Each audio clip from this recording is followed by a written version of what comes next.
Before the chilling headlines, before the global outcry, and long before the documentary films that would forever change our perception of orcas in captivity, there was Keltie Byrne, a bright, ambitious young woman on the cusp of realizing her dreams, unaware that she was about to become inextricably linked to a tragedy that would reverberate through the marine park industry for decades.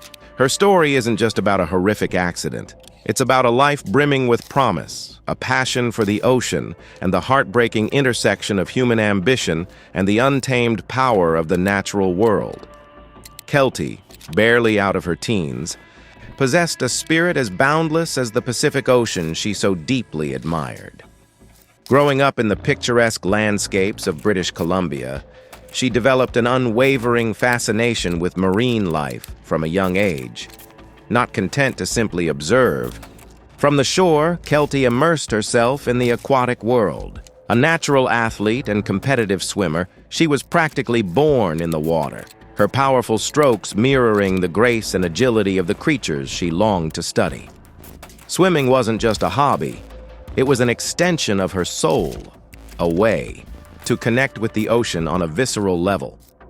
This deep connection fueled her ambition, setting her on a course toward a career in marine biology. While pursuing her studies at university, Keltie eagerly sought opportunities to gain hands-on experience. This led her to Céline of the Pacific, a small marine park nestled along the scenic Victoria waterfront. Now, Céline wasn't exactly a household name, at least not back then. It lacked the glitz and glamour of its larger counterparts, like SeaWorld. No sprawling stadiums, no dazzling light shows, no meticulously choreographed spectacles. Instead, Céline offered something far more intimate. Some might even say, deceptively dangerous. Imagine a series of interconnected, relatively small, concrete tanks, starkly contrasting with the vastness of the open ocean. Picture the chilling gray waters of the Pacific filtering through, keeping the temperature frigid year-round. This was the environment that housed Céline's main attraction, a trio of killer whales. These weren't just any orcas. They were powerful, complex, and undeniably wild creatures. There was Tilikum, a massive male weighing over 12,000 pounds, a formidable force of nature confined to a relatively small space. His sheer size was intimidating, his presence commanding. Alongside him were two females, Nootka 4, known for her dominant and sometimes unpredictable behavior, and Haida 2, younger but equally powerful and quick to follow Nootka's lead. The shows at Céline, while popular with tourists, were a far cry from the elaborate performances seen at larger marine parks. The orcas would perform basic tricks, leaping, tail slapping, and responding to simple commands. But the space was limited. The main pool, a mere 100 feet long and 35 feet wide, offered little room for these apex predators to truly express their natural behaviors. It was a bathtub compared to the ocean they were born to roam, and therein lay the inherent danger.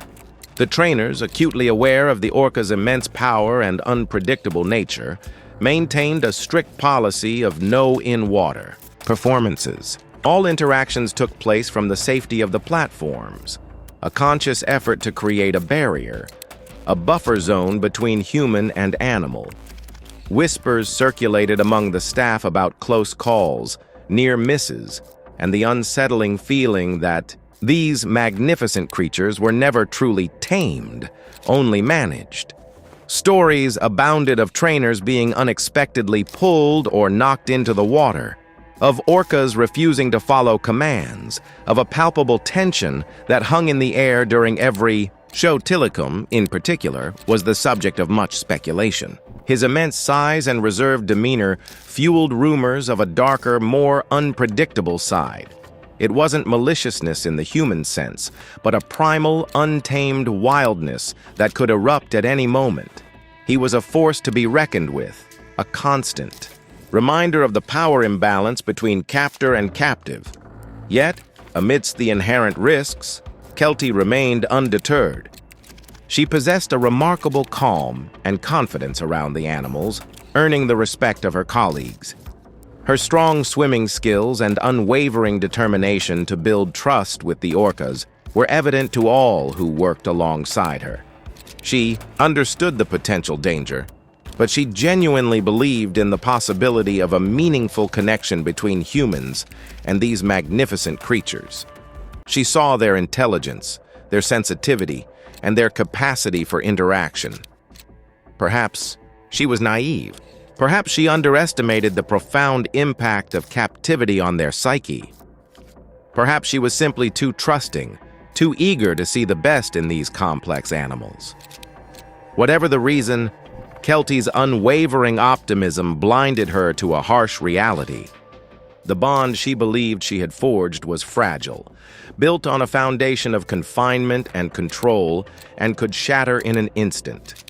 As fate would have it, on a seemingly ordinary winter afternoon in February 1991, Kelty's path would tragically intersect with the raw, untamed power of the orcas she so admired. A single misstep, a momentary lapse in judgment, would place her directly in harm's way, at the mercy of predators who had never truly relinquished their wild instincts.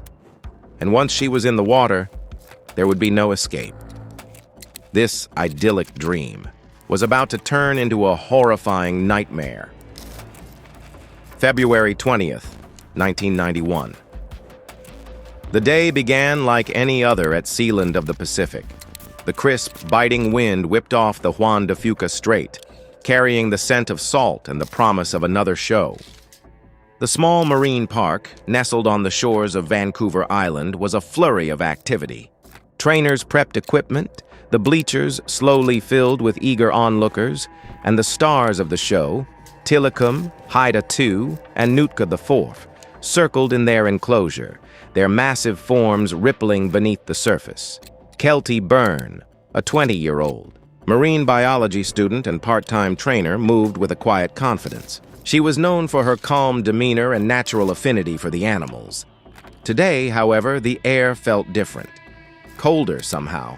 Maybe it was just the weather, or maybe it was an unspoken tension, a prickling unease felt by those who worked so closely with these powerful creatures. The show began on schedule. The orcas, despite the restrictive size of their tank, performed their familiar routines. Leaps, tail slaps, and synchronized swimming maneuvers delighted the crowd. But beneath the surface, something was amiss. Tilikum, the dominant male, seemed agitated, his movements jerky and unpredictable. Haida II and Nootka IV mirrored his mood, their usual playful energy replaced by a restless intensity. As the final act concluded and the applause faded, Kelty, along with the other trainers, began the post-show routine. Buckets of fish were tossed to reward the orcas, equipment was gathered, and the crowd began to disperse. Kelty was near the edge of the platform, perhaps checking a latch or retrieving a dropped item, when tragedy struck. In a moment that would be forever etched in the memories of those who witnessed it, Kelty slipped. The precise cause remains debated. A patch of ice, a stray puddle, a misstep. But the result was undeniable. She plunged into the frigid water, the splash echoing through the near-empty stadium. Initially, there was a moment of stunned silence. Accidental falls were not unheard of, and the expectation was that the orcas would simply back off, allowing the trainer to quickly climb out. But this time, something was different. The water erupted. Haida II and Nootka IV, the two females, reacted instantly. Instead of retreating, they surged forward, their massive bodies flanking Kelty. Witnesses described the scene as surreal. At first, it seemed playful, almost curious. The orcas nudged her, pushed her gently, their immense power masked by an apparent gentleness. But the playfulness quickly turned sinister. Kelty, a strong swimmer, attempted to reach the edge of the pool, her strokes powerful and determined. But the orcas blocked her path, their movements becoming increasingly deliberate. They herded her away from the platform, their dark shapes, shadowing her beneath the surface. Panic began to ripple through the remaining spectators. The trainers, initially frozen in shock, sprang into action. Commands were shouted, poles were extended, and life rings were frantically tossed toward Kelty. But the orcas intercepted everything, preventing her from reaching safety. Then, the water darkened. From the depths of the pool, a colossal shape emerged. Tilikum, the largest of the three, the 12,000-pound behemoth, entered the fray. His presence instantly amplified the danger. He moved with a slow, deliberate power, his massive head breaking the surface, his dark eyes fixed on Kelty. The atmosphere shifted from concern to abject terror. The shouts of the trainers mingled with the screams of the onlookers. The pool became a churning vortex of water and frantic motion. Kelty, her face pale with cold and fear, fought desperately to stay afloat. She struggled towards the nearest corner, her fingertips brushing against the concrete edge, hope flickering in her eyes. But a sudden surge of water knocked her back, another orca rising from beneath, preventing her escape. Witnesses later recalled the horrifying sounds. Kelty's desperate gasps for air, the frantic churning of the water, the sickening thud of massive bodies colliding. The orcas worked in terrifying unison, one blocking, the others pushing and pulling, their actions a deadly ballet. Then Tilikum struck. With terrifying speed, he seized Kelty by the foot, dragging her beneath the surface. The scream that ripped from her throat was abruptly cut short, replaced by the churning chaos of the water. The crowd erupted in pandemonium. Trainers leaned precariously over the edge, desperate to reach her. Kelty surfaced briefly, her eyes wide with unimaginable terror. "I don't want to die," she cried out, the words raw and desperate, a haunting plea that would echo in the minds of those who heard it for years to come. But the orcas were relentless. They dove beneath her, surged beside her each time she neared safety. They pulled her back into the center of the pool, further from hope, deeper into their control.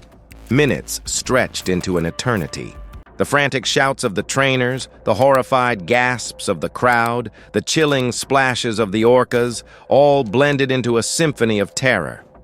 The unthinkable was happening before their eyes. This was not an accident. This was an attack. And Kelty Byrne was fighting for her life against three of the ocean's most powerful predators. The aftermath of Kelty Byrne's death sent shockwaves through the marine park industry and beyond. Céline of the Pacific, once a bustling tourist attraction, became a pariah overnight. The joyous splashes of orca shows were replaced by the deafening silence of public outrage. But beyond the immediate closure of Céline, Kelty's death brought forth a torrent of questions. Questions that continue to haunt the debate surrounding orca captivity to this very day. The most pressing question, of course, was, why? Why did these intelligent, supposedly well-trained animals turn on their trainer with such ferocity? The initial reaction was to label it a tragic accident, a freak occurrence. But as details emerged, a more complex and disturbing picture began to form. Experts pointed to the inherent stresses of captivity. Tilikum, Nootka, and Haida the Tinu were confined to a relatively small tank, a far cry from the vast oceans they were born to roam. Orcas are highly social animals, living in complex family pods with intricate communication systems. In the wild, they travel hundreds of miles each day, hunting, playing, and socializing. In captivity, their natural behaviors were suppressed, their social structures disrupted. Consider the physical constraints. Imagine being an apex predator, designed to swim at high speeds and dive to great depths, confined to a space barely larger than a swimming pool. The constant circling, the lack of environmental enrichment, the endless repetition of tricks. It's a recipe for frustration and psychological distress. But the confinement wasn't the only factor. The training methods used at Céline and at many marine parks at the time were also scrutinized. Some former trainers alleged that the whales were sometimes punished for not performing correctly, further contributing to their stress and anxiety. While positive reinforcement was the primary approach, the underlying pressure to perform, to entertain, to obey likely took a toll. Then there was the issue of Tilikum himself. Captured from the wild in 1983, he had already experienced the trauma of being torn away from his family. He was the largest and arguably most powerful orca in captivity, but he was also often subjected to bullying by the other females, particularly Nootka. His position within the social hierarchy of the tank was precarious, and experts speculated that this could have contributed to his unpredictable behavior. In the wild, orcas establish dominance through complex social interactions. In captivity, those interactions are often disrupted, leading to tension and aggression. Tilikum may have been asserting his dominance, or he may have been lashing out in frustration and confusion. We can't know for sure what was going through his mind in those terrifying moments, but it's clear that something snapped. The lingering questions extend beyond the immediate causes of the attack. Kelty Burns' death also exposed a culture of complacency within the marine park industry. Despite previous incidents of orcas behaving aggressively towards trainers, safety protocols at Céline were lax. Trainers were allowed to work close to the whales, often without adequate protection. Emergency procedures were inadequate, and the design of the tanks themselves made rescue efforts difficult. Some former trainers have since come forward, admitting that they were aware of the risks, but felt pressured to downplay them. They were told that working with orcas was a privilege, and that any concerns they had were simply part of the job. The focus was on entertainment and profit, and safety often took a back seat. Perhaps the most disturbing aspect of the aftermath was the industry's initial reluctance to acknowledge the severity of the situation. Instead of conducting a thorough investigation and implementing meaningful changes, many marine parks chose to downplay the risks and continue with their operations as usual. It was as if Kelty Burns' death was a stain to be covered up, rather than a wake-up call to be heeded. This lack of accountability fueled the growing anti-captivity movement. Animal rights activists seized on the tragedy as evidence of the inherent cruelty of keeping orcas in captivity. They argued that these intelligent, sensitive animals were being exploited for human entertainment and that their well-being was being sacrificed for profit. Kelty Burns' death became a rallying cry for those who believed that orcas belonged in the wild. It galvanized activists, inspired documentaries, and sparked a global debate about the ethics of marine mammal captivity. While Céline of the Pacific closed its doors, the questions raised by Kelty's death continued to reverberate throughout the industry. The lasting effects of that day in February 1991 are still being felt today. The debate surrounding orca captivity remains as contentious as ever, with passionate arguments on both sides. But one thing is certain: Kelty Burns' name will forever be linked to the fight for the welfare of these magnificent creatures. Her death served as a tragic reminder of the dangers of keeping apex predators in captivity, and a catalyst for a movement that continues to challenge the status quo. And perhaps, just perhaps, her story will one day lead to a world where orcas are allowed to live free in the vast and boundless ocean they call home.